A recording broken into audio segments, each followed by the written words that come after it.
You're listening to the Action Mappers podcast, a podcast for visionaries who think deeply, dream big, and need a visual path forward. I'm Tamar Stoltz, and I'm here to help structure your mental chaos so you can finally take aligned, confident action.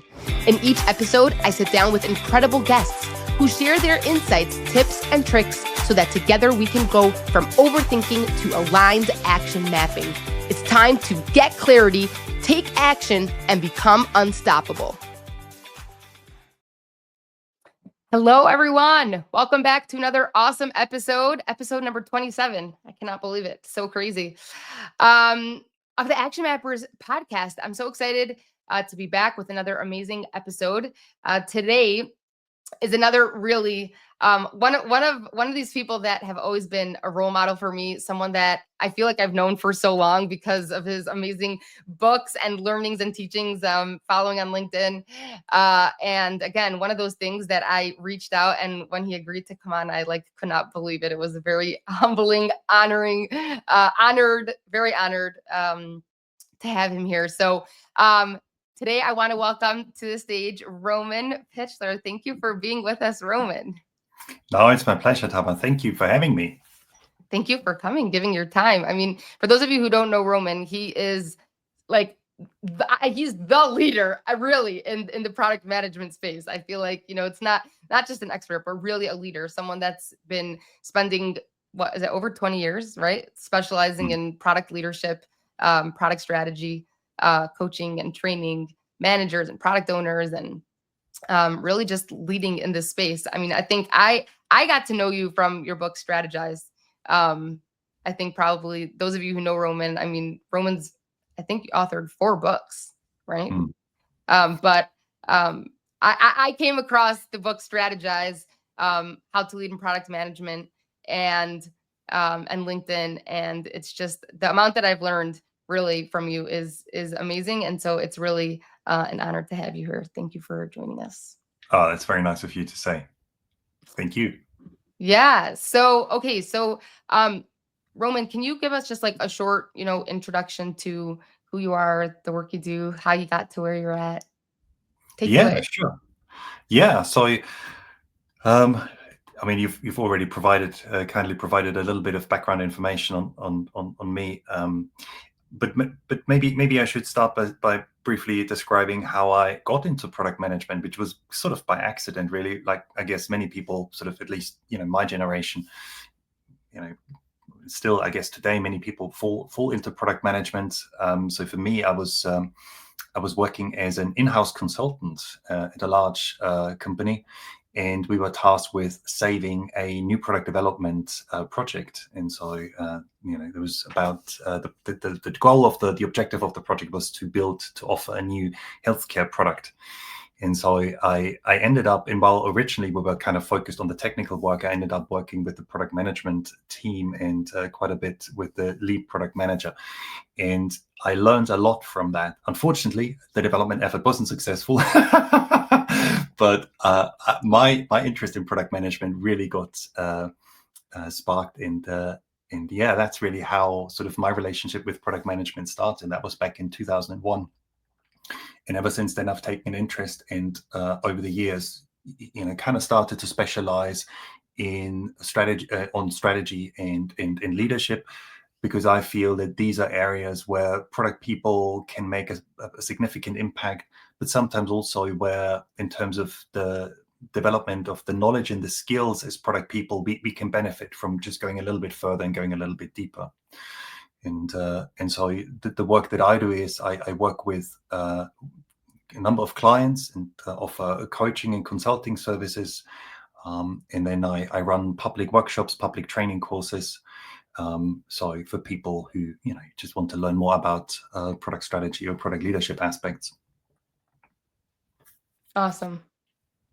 Yeah, it's a very common thing that people say that they fell into it by mistake. I feel like we've had a lot of guests on the show who have said that, they didn't come into the industry, from the traditional. I don't know that there is a traditional pathway. I mean, it's it. That's it. Absolutely. I think that's one of the things that makes product management so interesting, so exciting, but also to a certain extent challenging, because unlike other professions, there isn't a standardized way to enter product management. And people come, some people come, many people have come from all sorts of backgrounds. I've met people who used to work as lawyers and as accountants. I mean, a few like marketeers and software developers, project managers is maybe more common, or people who used to work as members of a customer support team who then came into product management. And I think that's exciting, as I said, but the challenge that we have as individuals, we have a diverse background, and obviously all of us have strengths, but all of us also have some gaps in our knowledge. And at the same time, product management is quite a broad discipline, quite a broad profession that's really multifaceted. There's a lot to it.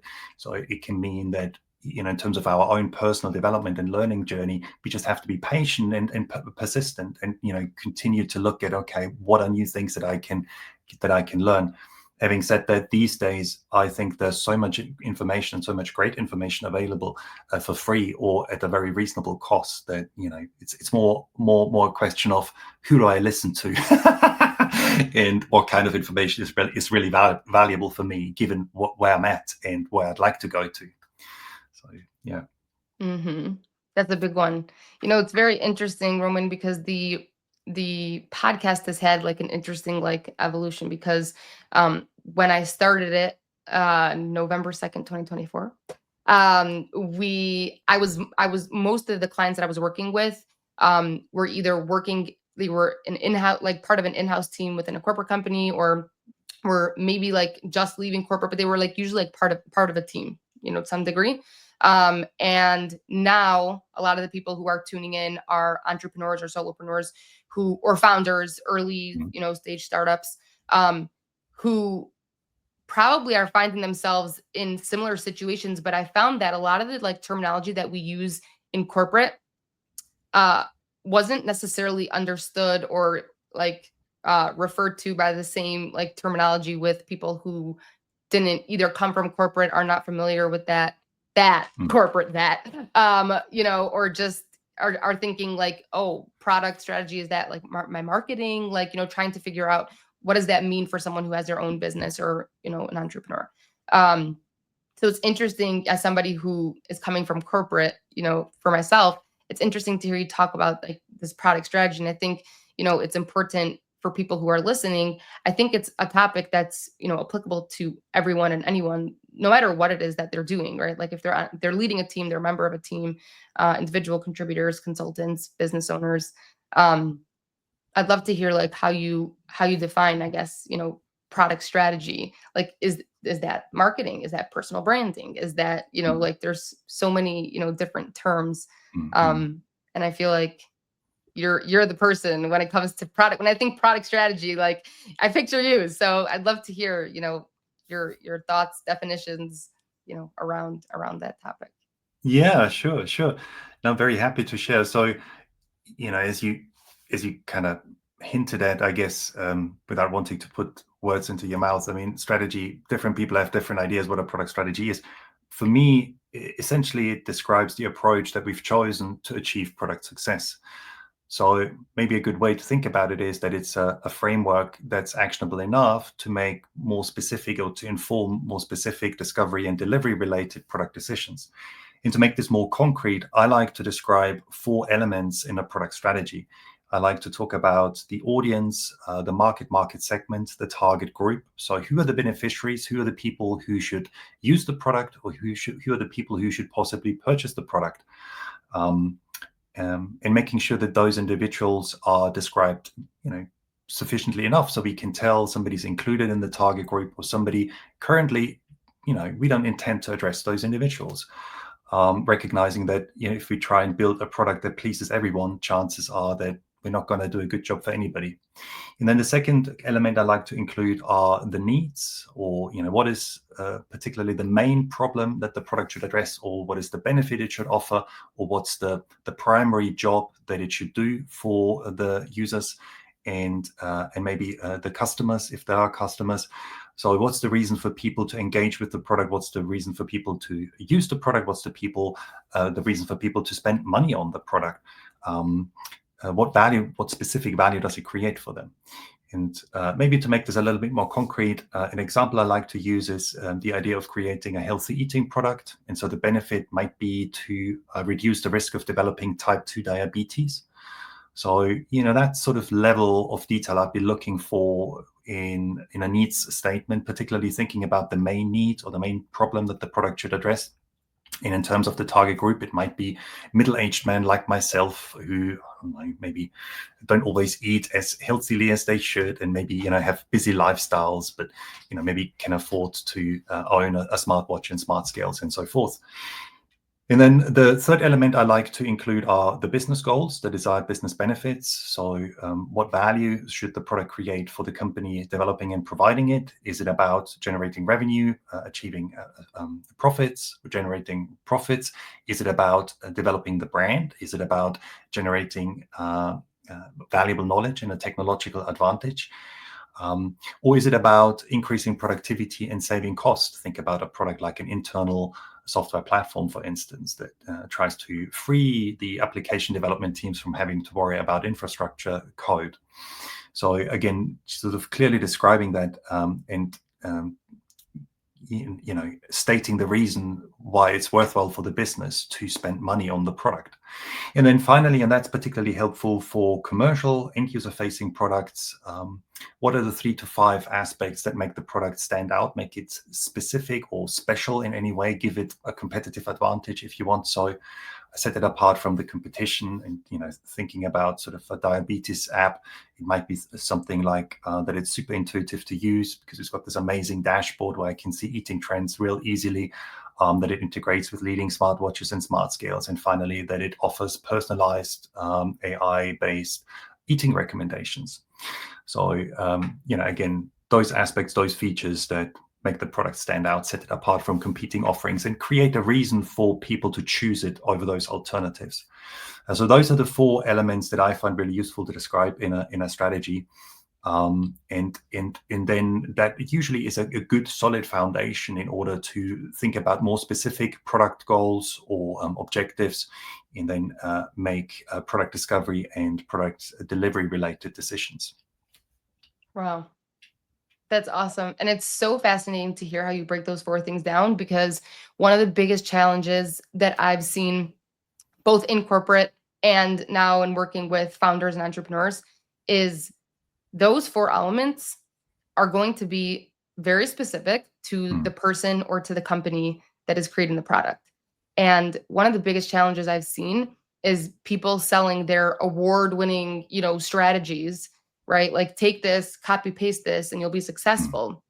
But if you look at the 4 elements that you just listed out, it's not really possible to copy and paste someone else's, because you are your own unique person as a founder, an entrepreneur, or as a company, or as a team or department. You have your own business objective goals, right? So it's not really going to work to take someone else's and copy and paste it into yours. And it's something that I mean, this is my thing, right? And it's like, to hear you talk about those 4 elements, it's like they're at each stage as a company, department, or as a founder and entrepreneur, you need to plug in the parts that are applicable to you, to your business objective goals, to whatever it is that you're trying to accomplish.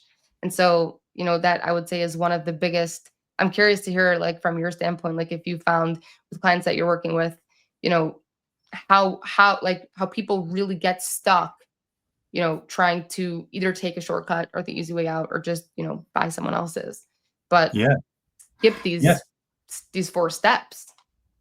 Yeah, I'm very happy to share. So, what I just pointed out is just really a simple, or what I described as a very simple structure, but it helps think through some key aspects of a product, strategic aspects of a product, and it helps facilitate a conversation and then articulate a strategy.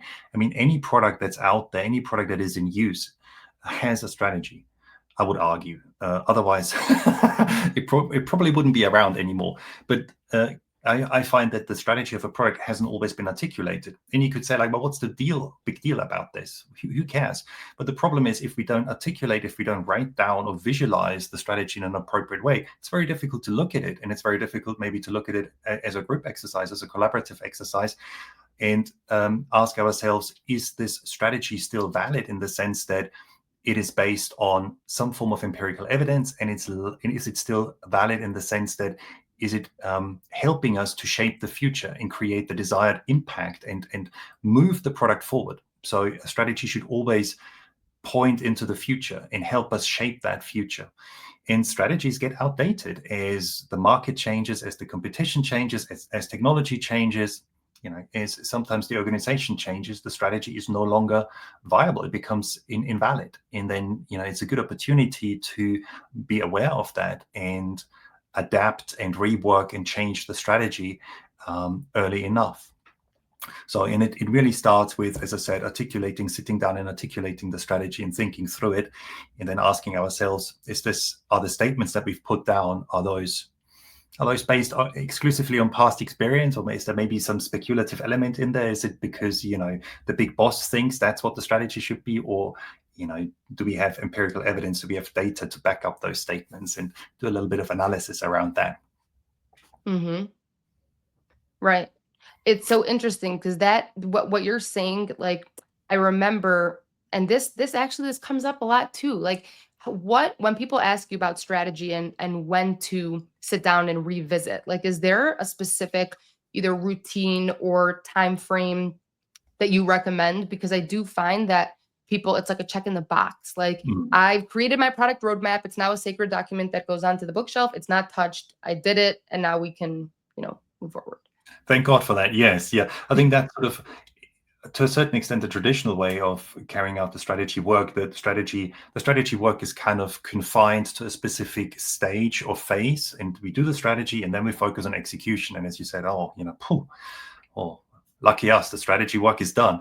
But I think in the world that we're in, and the amount of uncertainty that we experience and the rate of change that we experience these days, I think that's an idea, that's a concept, that's a mindset that's no longer helpful. Certainly not for digital products. Certainly not for in the digital space. So what I like to recommend is bigger strategy views on a quarterly basis.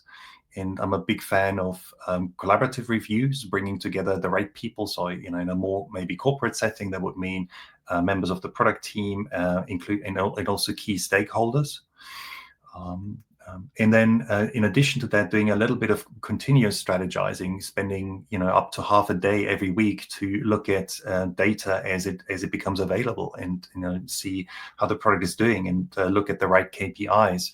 Think about something like daily active users. You can look at a daily, but certainly on a weekly basis, just to see how it's trending. So keep an eye on the competition, keep an eye on technological developments. In some instances or some industries, keeping an eye on regulatory developments can also be very useful. So in order to keep on top and not to be surprised. So for me, the big benefit of having a strategy is, as I tried to explain earlier, is to kind of really influence and shape the future and have a choice and make informed choices about where to take the product, about where to go, and encourage, inspire, guide appropriate, helpful actions. And so the whole point then of the strategy work is to be proactive and avoid a situation where we're surprised and we're finding ourselves with our backs against the wall, and it's like, oh my god, competitors leapfrogged us and we didn't see that coming, and they're using the latest whatever technology. At the moment it probably would be generative AI technology that they've, I don't know, whatever, in-house developed or whatnot, or customized, and oh my god, how can we catch up? And then we're desperate. I think that's always a very, very difficult situation to be in. So it's best avoided, and in my mind it's best avoided by making enough time to look ahead and look around, see what's happening, and make sure that we have an approach, a framework in place, a strategic framework in place that is still valid, that is still helpful, that helps us make the right choices, the right decisions. Right. Wow. Okay. And you're talking about data. I hear you mention the word data a few times. So that's like another big thing, both I feel like in corporate and for entrepreneurs, like knowing what is the right data to be collecting, how to collect it, who's reviewing it and making decisions based off of it. Yeah, those are great questions. And for me, data plays an important role when you create a brand new strategy. And that's typically not necessarily, but often the case for a brand new product. So you create a brand new product, you need to, one of the first things I do is create a new strategy. And then I think it's very helpful to, as I briefly mentioned earlier, to look at the strategy and ask ourselves, okay, which of those statements is actually backed up by some empirical evidence, some data, be it quantitative or qualitative?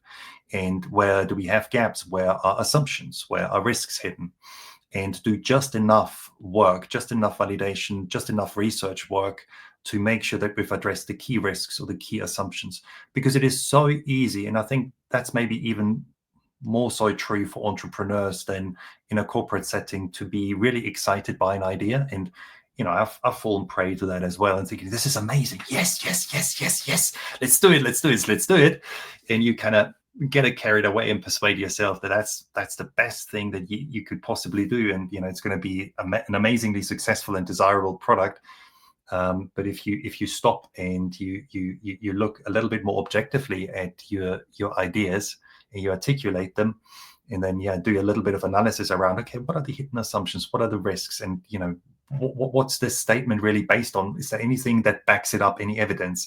I've certainly found in my work then sometimes it's very early failure. It's like, oh, all right, I thought it was a great idea, maybe it sounds great, but really, there's so many assumptions in there, that alone might be a sign to say, well, maybe I should look at another idea, or maybe I should use another idea if I've got an idea backlog. And then the second element when data is very important is when we start executing, implementing a strategy.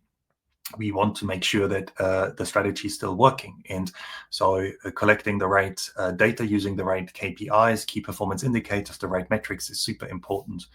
And for me, an effective product strategy, a strategy that has sufficient, states the needs and the business goals in appropriate detail, amount of detail, that is a good basis for choosing an initial set of KPIs, indicators. And then if we break our strategy into more specific outcomes, product goals, objectives, then again, those outcomes, product goals, objectives help us to discover additional KPIs. And then it's a question of really collecting those KPIs and making sure that the collection of KPIs we have is balanced, that we use not only quantitative ones but also qualitative ones, that we use not only lagging indicators but we've got a few leading indicators in there, that they're all truly relevant. And no vanity metrics, as Eric Ries recommended many years ago, or no appeasement metrics that we put in there just to please someone senior. All those good things. Mm-hmm. But again, if without that kind of reality check, chances are that the strategy is just too lofty, or it's just like full of wishful thinking in the worst case, or that it's being executed, which per se is great, but if it's no longer the right strategy, we might not know. So it's really important to go and look at the data, look at user feedback, look at revenue, look at a daily active usage, look at customer satisfaction, look at some quality related metrics, the number of defects, the number of bugs, the refactoring potential, the code complexity, whatever helps us assess how healthy the product is and how valid the product strategy is, and discover an opportunity and a need to change the strategy. Wow. That's amazing. That's amazing. Okay, so Roman, for people who are listening that are like nodding their heads along and saying, yes, like this is something that I'm currently experiencing wherever it is that I work. I agree, like these are really important things. This is something that I really strongly feel as an individual contributor on a team, or as a founder of a new business. But not everyone on the team or the higher ups agree with me that we should be dedicating time, money, energy, and efforts to spend on these types of reflections. I mean, they're very nice to have, but right now, the budget's tight. We're, team priorities are shifting, and it's just, I don't know. So it's very, very frustrating, because everything you're saying is something that that I agree with, but I'm having a hard time influencing or communicating that in an effective way. So how can we help those listeners? Yeah, how can we help those listeners? Well, the first thing might be really to think about articulating the current strategy as you perceive it, and the various tools that are available, various templates that people have suggested over the years. I mean, I like to recommend the one that I created, the product vision board, which is quite a few years old now, but I still find it a very useful template thinking tool to, as I said, capture the strategy. And once you've captured it, you can then use that strategy to have conversations with product team members, development team members, have conversations with the stakeholders, and have conversations with the decision makers in the organization to ask yourself, is that still the right strategy? Is it still a valid strategy? You can also do this as a collaborative exercise if that's possible, and invite people to a workshop and ask everyone initially individually to describe what they think the strategy is. Who do they think the users and customers are? What needs do they think the product should address in business goals and so forth? And then compare notes and see how much agreement or disagreement there is. And sometimes it's a very interesting exercise. Sometimes there's quite a bit of agreement, but sometimes there can also be a lot of disagreement.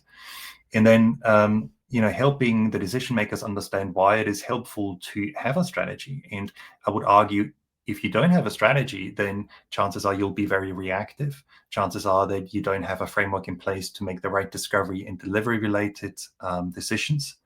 And chances are that in the worst case, you focus so much on the details that you get lost, right? You don't see the wood for the trees. Is that how you say it? Yeah, the tree. um, Yeah. The forest. Yeah. and so Right. in the worst case, it's so much detail that you focus on just building stuff and building features without really understanding if those features, if they really create meaningful value.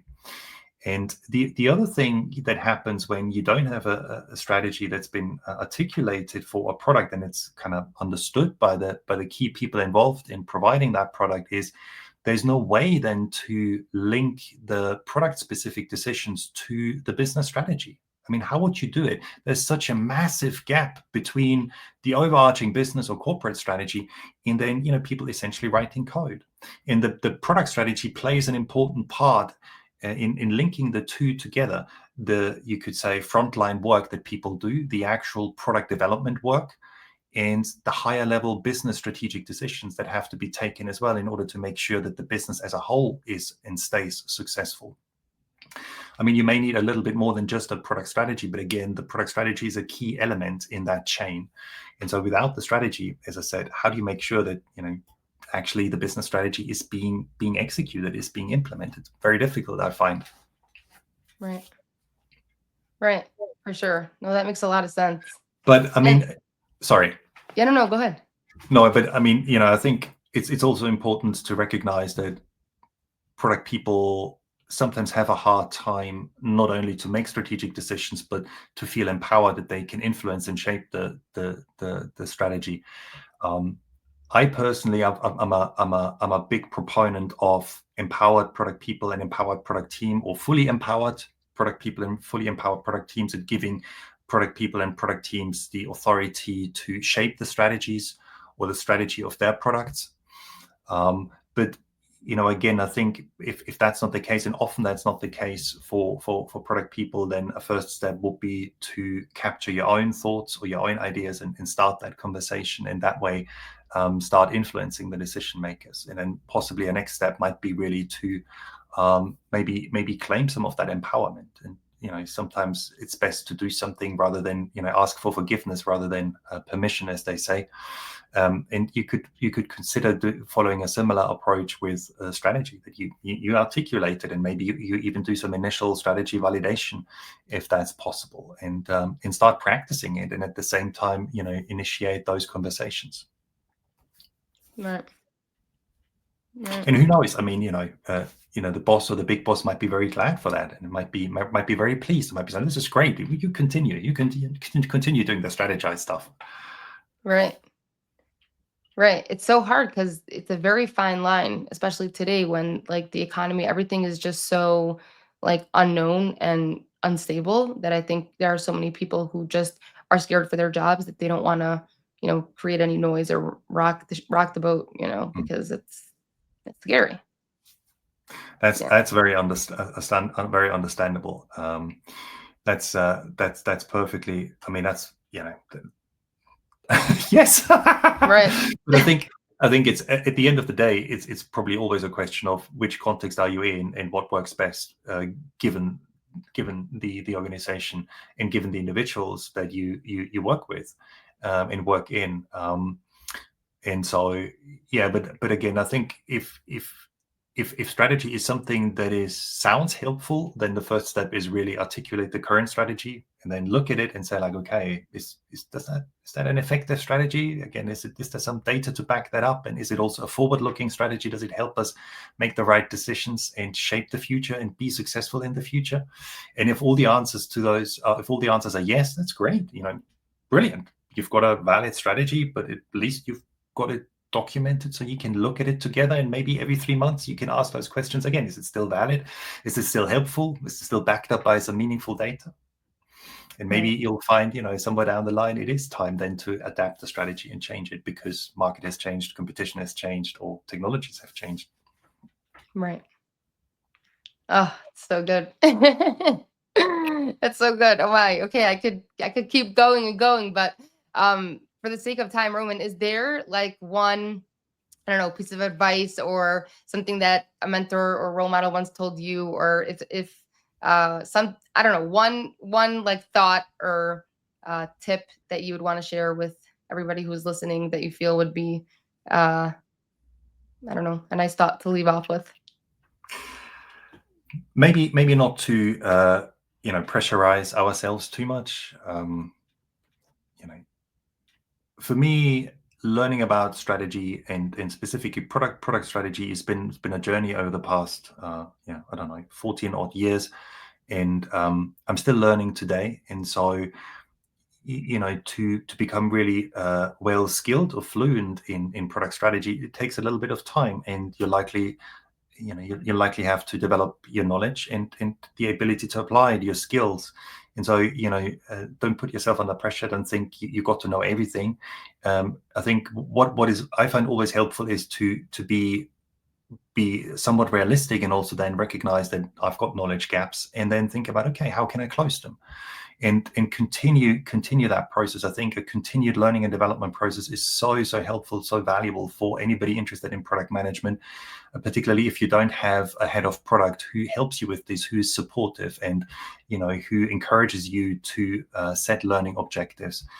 So sometimes I say to people, set yourself monthly or at least quarterly learning objectives and create a learning roadmap. So, identify areas that you'd like to focus on, like product strategy, for instance, or maybe specific aspects within product strategy. Maybe it's about, making sure that your product is sufficiently positioned and differentiated from the competition. Maybe it's around some specific market research techniques that you'd like to get better at, and put that on a roadmap and make time to carry out the related learning and development tasks. And that might be watching your YouTube channel, it might be reading books, it might be attending an e-learning course or in-person workshop, going to a conference, whatever is appropriate, or a combination thereof. But yeah, sort of to really recognize that it's important for us as product people, given the challenges that we face, to continue learning and to continue to develop. And I think that puts us then in a better position also to influence others. It's very, I mean, influencing means we can only influence somebody if they trust us. And I think a key element or key trust building component is competence, right? If somebody doesn't seem to be competent but says, I want to take charge of product strategy, it's kind of hard to say, like, yeah, great idea, do it. So, I think the more competent we are, the more likely it is that, management and stakeholders will listen to what we have to say and follow our lead. So, Right. That's amazing. Wow. Okay, this has been so amazing, Roman. Thank you so much for taking the time to be here.